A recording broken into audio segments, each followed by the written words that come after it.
Hello, welcome back. I'm continuing our conversation, which is an ongoing literary analysis of David Foster Wallace's Unibus Pluram, which is an essay about American TV culture. It was written in the 1990s, and the focus is basically how irony and cynicism came to dominate our culture and our advertising by way of selling out our highest arts, as well as the technological binds that increasingly affect and distort our reality.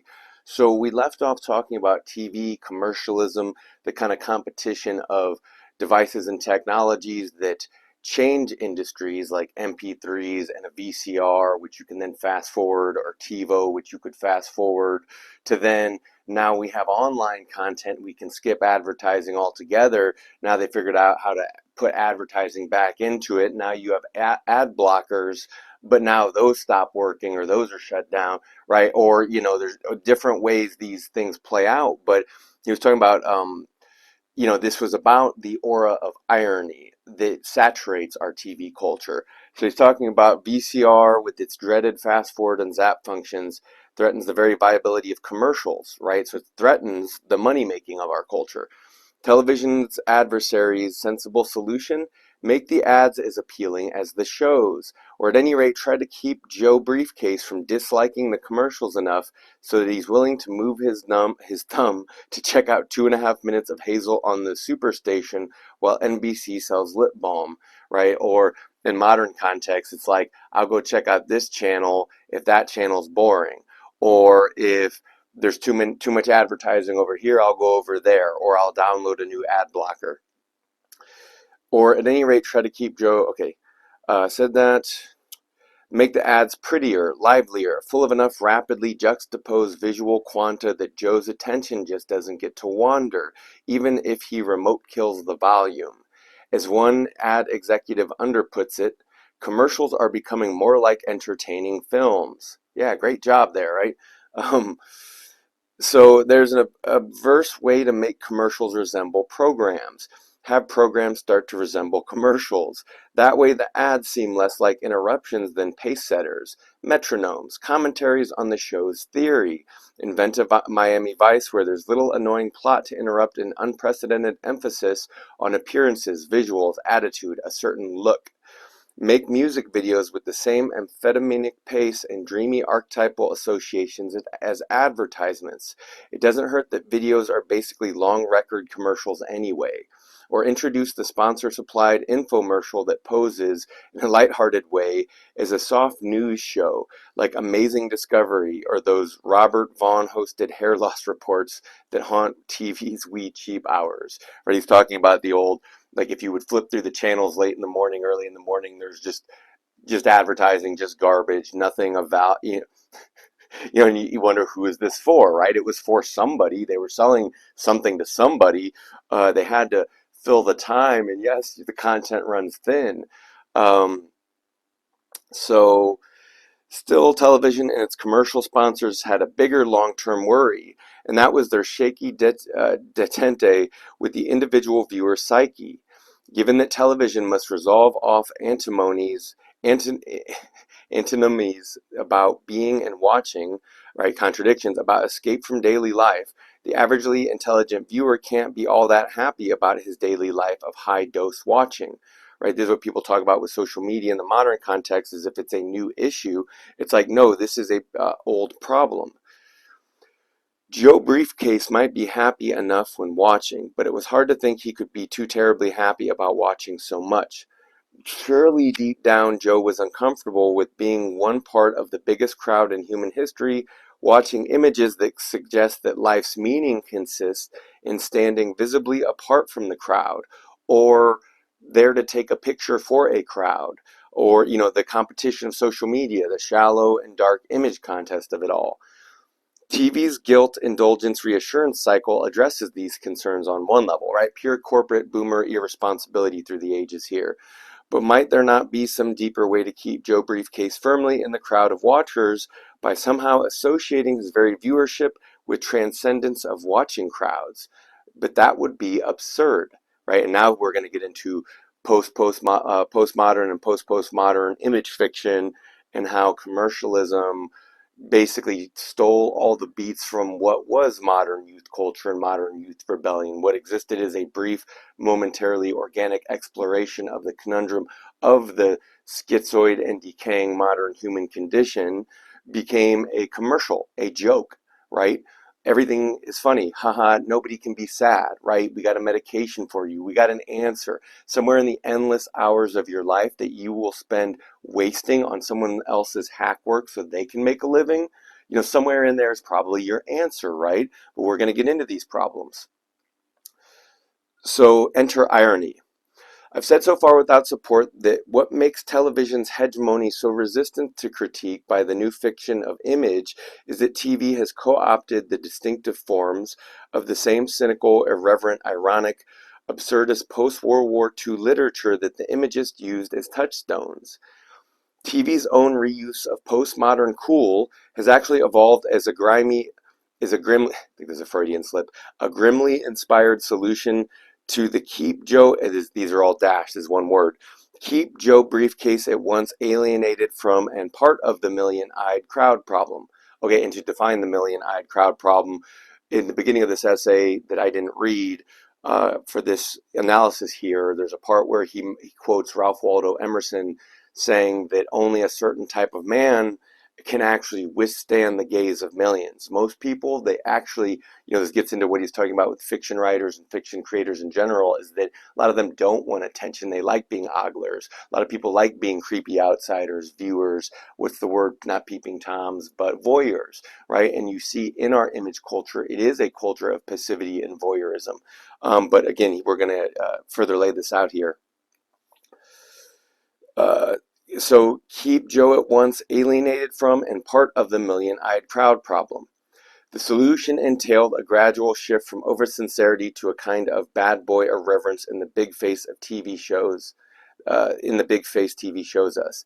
This in turn reflected a wider shift in U.S. perceptions of how art was supposed to work, a transition from arts being a creative instantiation of real values, of law, it's ancient, to arts being a creative instantiation of deviance from bogus values in the name of commercialism, self-serving parodies. And this wider shift in its turn paralleled both the development of the postmodern aesthetic and some deep philosophical change in how Americans chose to view concepts like authority, sincerity, and passion in terms of our willingness to be pleased. Not only are sincerity and passion now out, right, not cool, TV-wise, but the very idea of pleasure has been undercut. As Mark C. Miller puts it, contemporary television no longer solicits our rapt absorption or hearty agreement, but, like the ads that subsidize it, actually flatters us for the very boredom and distrust it inspires in us, right? From fake news to trends of skepticism and idiocism that are often just anti-intellectualism parading as the next commercially viable entertainment, right? Whether that's concern with aliens, concerns with government, concerns with politics, this gets into Baudrillard territory where simulacrum and simulacrum, right? That it's copies of copies of copies, it's hyper reality, that people can no longer believe in believing, right? That's how cynical it is. It's cynicism all the way down. Everything has been undercut. Everything has been robbed. Everything that we once valued as a people and as a culture has been robbed and pilfered and sold on the market, for pennies on the dollar and increasingly worth less and less. So David Foster Wallace goes on in his essay, that was one of my side rants. Miller's 1986 Deride and Conquer, the best essay overwritten on network advertising, details vividly an example of, and I wanted to say on Baudrillard, it gets into notions of hostility and failure that within nihilism there often is a hostile streak that you can read it in his language. At the end of you basically get to the end of the book and he's like, haha, fuck you, I'm a nihilist. Aren't I so clever? Throw this witty comment, I've reduced myself to wit, now throw this commentary in the dustbin of history, right? Because history has stopped, right? He understood something though, despite a lot of nihilists being kind of in ironist being, yeah, well, he's going to further discuss this. So let me keep going here. Miller's 1986 Deride and Conquer, the best essay ever written on network advertising, details vividly an example of how TV's contemporary appeal to the lone viewer works. It concerns a 1985-86 ad that won Clio's and still occasionally runs. It's that Pepsi commercial where a Pepsi sound van pulls up to a packed, sweltering beach, and the impish young guy in the van activates a lavish PA system, right, van life, and opens up a Pepsi and pours it into a cup next to the microphone. And the dense, glittered sound of much carbonation goes out over the beach as heat-wrinkled air. Shit, I think I remember that.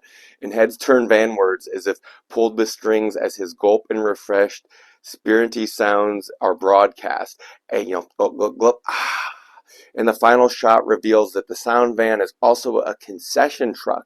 And the whole beach is pretty population, right? TV cultivated, pure, like designed to sell cosmetics and Pepsi alike, right? Born to by way of beautiful genetics. And heads turn vanward as if pulled with strings as his gulp and refreshed, okay, I already did that, population has collapsed to a clamoring mass around the truck, everybody hopping up and down and pleading to be served first, as the camera's view retreats to overhead and the slogan is flatly intoned: Pepsi, the choice of a new generation. Really a stunning commercial, but need one point out, as Miller does at length, that the final slogan is here tongue-in-cheek, question mark. There's about as much choice at work, right? Because you have Pepsi or Coke, and that's choice, right? Or your trailer trash choice, RC Cola, right? For the ghetto, for the trailer park, we got our options. In fact, this commercial, there is Pavlov's bell kennel. In fact, the whole 30-second spot is tongue-in-cheek, ironic, self-mocking. As Miller argues, it's not really choice that the commercial is selling. Joe Briefcase on, but the total negation of choices. Indeed, the product itself is finally incidental to the pitch, right? When the product no longer matters, in step absurdist comedy, absurdist advertising. What you stole from artists is now employed by the corporation state. And this is why irony is tyranny, right? This is why, bringing it back to Big Brother for a second in our 1984 side-by-side parallel analysis here, why is it tyranny? Because no one says what they mean. By not saying what they mean, they're cynically throwing it in your face. Maybe it's impossible to say what you mean. Maybe fuck you. Maybe we're all cannon fodder for the corporation state. Maybe you don't matter anyway. All that matters is the commercial, right? And the commercial is now reminding you of that fact, right? This is the choice of a new generation. Are you kidding me? This product, you've been selling and reselling this for a while now. The ad does not, indeed, the product itself is finally incidental to the pitch, right? And gets into why sort by price doesn't even matter, right? This is why a lot of marketing doesn't even matter anymore. The ad does not so much extol Pepsi per se as recommend it by implying that a lot of people have been fooled into buying it. In other words, the point of this successful bit of advertising is that Pepsi has been advertised successfully, right? Just lowering the bar and what our standards are, in art and commercialism. It really is prisoner effect. It really is, or prisoner conditions. It really is mouse utopia territory. There are important things to realize here. First, this ad is deeply informed by a fear of remote gizmos, zapping, right? The viewer disdain. An ad about ads. It uses self-reference to seem too hip to hate. It protects itself from the scorn today's viewing cognoscente feels for both the fast-talking hard sells ad Dan Aykroyd parodied into oblivion on Saturday Night Live and the chaotic... Okay, I'm just thinking of the history of it, of how many people know or remember, can even understand what he's saying here. And the chaotic association ads that linked soda drinking with romance, prettiness, and group inclusion. Ads today's jaded viewer finds old-fashioned and manipulative, in contrast to a blatant buy this thing, right, in your face, or the commercial's so stupid that we'll just flash the product at the end and there you go. Right? We can get away with absurdism. We don't even have to try anymore. This Pepsi commercial pitches parody. The ad's utterly upfront about what TV ads are popularly despised for doing, using primal flim-flam, and it's no better on social media. That is part of the contest. Using primal flim-flam appeals to sell sugary crud in AI art, and AI work is now the same. Flim-flam appeals to sell sugary crud to people whose identity is nothing but mass consumption. Oof. Oh, this ad manages simultaneously to make fun of itself, Pepsi, advertisers, and the great United States watching consuming crowd. In fact, this ad's use luxurious in its flattery of only one person, the lone viewer, Joe B. F you, Joe B., who even with an average brain can't help but discern the ironic contradiction between the choice, slogan, sound, and the Pavlovian orgy, the sight, right? So he's differentiating, here's your red, right? Why is so much fast food and advertising red and yellow and orange, like the colors of dangerous snakes? Because it gets our attention. Also the color of colorful fruit, things that make us salivate, things that get our attention, right? So understood from start to finish, all these choices are chosen and orchestrated to fabricate a consumer's experience in life and lifestyle. The style was created by a corporation and a state and a bunch of boomers over the course of the last 50 to 100 years. Um, the commercial invites Joe to see through the manipulation of the beach's horde is rapidly buying, right? You can transcend the crowd, Joe, because you're not stupid like them, right? But buy it. The commercial invites complicitly between its own witty irony and veteran viewer Joe's cynical nobody's fool appreciation of that irony, right? I'm nobody's fool. Thank you for showing me the irony, and I can see around it and above it. And there's nowhere to go. Um, it invites Joe into an in-joke the audience is the butt of. It congratulates Joe Briefcase, in other words, on transcending the very crowd that defines him, that confers your identity here. This ad boosted Pepsi's market share through 3 sales quarters. Pepsi's campaign is not unique. Isuzu Inc. hit pay dirt with its series of Joe Isuzu spots, featuring an oily, satanic-looking salesman who told whoppers about Isuzu's genuine llama-skinned upholstery and ability to run on tap water. Though the ads rarely said much of anybody about why Isuzus are in fact good cars, sales and awards accrued. The ads succeeded as parodies of how oily and satanic car commercials are. They invited viewers to congratulate Isuzu ads for being ironic, to congratulate themselves for getting the joke, and to congratulate Isuzu for being fearless, quote unquote, and irreverent enough to acknowledge that car ads are ridiculous and that the audience is dumb to believe them. Sorry, I'm not I'm like, come on, I hope you guys are laughing with me here. The ads invite the lone viewer to drive an Isuzu as some sort of anti-advertising statement. The ads successfully associate a Isuzu purchase with fearlessness and irreverence and the capacity to see through deception. You can find successful television ads that mock TV ad conventions almost anywhere you look. And let me add, the infinite ingress in social media is no different. People reviewing content cynically to review content cynically about cynical content, right? Filled with cynical advertising. It's just, again, cynicism and irony, a cage all the way down. You can find successful television. Okay, read that mock TV ad conventions almost anywhere you look, from Settlemeyer's Federal Express and Wendy's spots with their wise and sped up burlesque of commercial characters to those hip Dorito splices of commercial spokesmen and campy old clips of Beaver and Mr. Ed. And I would like to interject, I do understand that, you know, for a while there in our culture, certain trends did pick up. Like we had a little bit more introverted trends compared to this sort of extroverted psychopathy that just doesn't understand anything other than selling out humanity for the almighty dollar, you know, in successful commercial campaigns, because all that matters is the image. It doesn't matter what's around or behind the image, right? This is our dystopic future. This is Big Brother's future, is that you have your perfect image. It's just that it's an insecure, ironic, and hateful, all-encompassing God that reminds you at all corners of your impotence and your helplessness. This is why so much aggression and pathology in our culture is a pathological, right? It's a frustrated will to power. It's a compensation of conscious or unconscious variety, because a lot of people take happiness in their cruelty and in their manipulation, right? Because that's part of the power game too. Power for power's sake, fear for fear's sake, rub it in your face for rubbing it in your, like moralists and philosophers and idealists, they want to just pretend like a lot of these people don't exist, when in reality, there's all sorts of frightful predators out there that the average person can't even conceive of.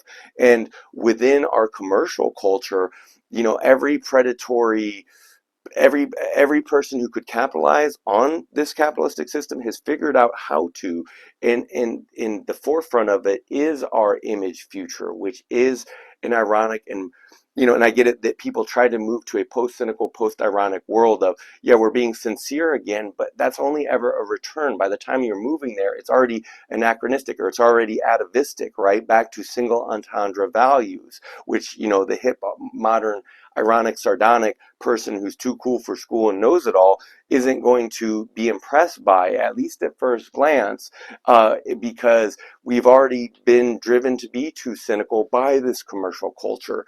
So, and that most people who want to try to be positive about it, really, it's not that they're naive, it's that it's like they are usually the biggest prey for the predators of our culture, right? These are the people that are easiest to feed on because they're the most clueless as to the reality they inhabit and their precarious position therein. So we left off here. He's talking about the cynical advertising culture that advertises the success of advertising as absurdism, right? End of the line fiction. Plus, you can see this tactic of heaping scorn on pretensions to those old commercial virtues of authority and sincerity. Thus, one, shielding the heaper of scorn from scorn, and two, congratulating the patron of scorn for rising above the mass of people who still fall for outmoded pretensions, employed to serious disadvantage on many of the television programs the commercials support. Basically what I just said in different words. Excuse me. Show after show for years now has been either a self-acknowledged blank visual postmodern illusion and attitude fest, or even more common, an uneven battle of wits between some ineffectual spokesman for hollow authority and his precocious children, mordant spouse, or sardonic colleagues. Okay, I think he references Married with Children in here. And I know a lot of you guys out there like it, but think of how cynical it is. Like, we're supposed to applaud this guy who survives, barely surviving his cynical, shitty modern life, where everyone hates him and resents his being as a man, where he's not good enough, where the world's not good enough, where nothing and nobody is good enough, where everyone hates each other. Don't you get the joke? Haha, nobody wants to be here. They're all prisoners of each other and cynically comment on their horrible condition. Ha, look at these prison bars, right? Doesn't it suck to suck? Doesn't it suck to be here, right? Let's look at more garbage content. Let's review more, right? And I'm being cynical and ironic to, again, highlight it, because we reach the end of the line of its usefulness and its purpose. By the time it becomes a TV show and a product itself, again, we have terms for this. It's Fonzie jumping the shark, right? Did you know a culture and a species of consumer mankind could jump the shark? Did you know that a way of life made possible by a corporation state could jump the shark? Did you know that human technologies jump the shark, right? I go on down the line of where we're at and why the people who often fight against it and who deny it, often through a hope for positivity or change, don't understand our double bind here. So show after show is either a self-knowledge, blank, visual, postmodern illusion and attitude fest, or even more common, an uneven battle of wits between, just miserable people. Compare television's treatment of earnest authority figures on pre-ironic shows.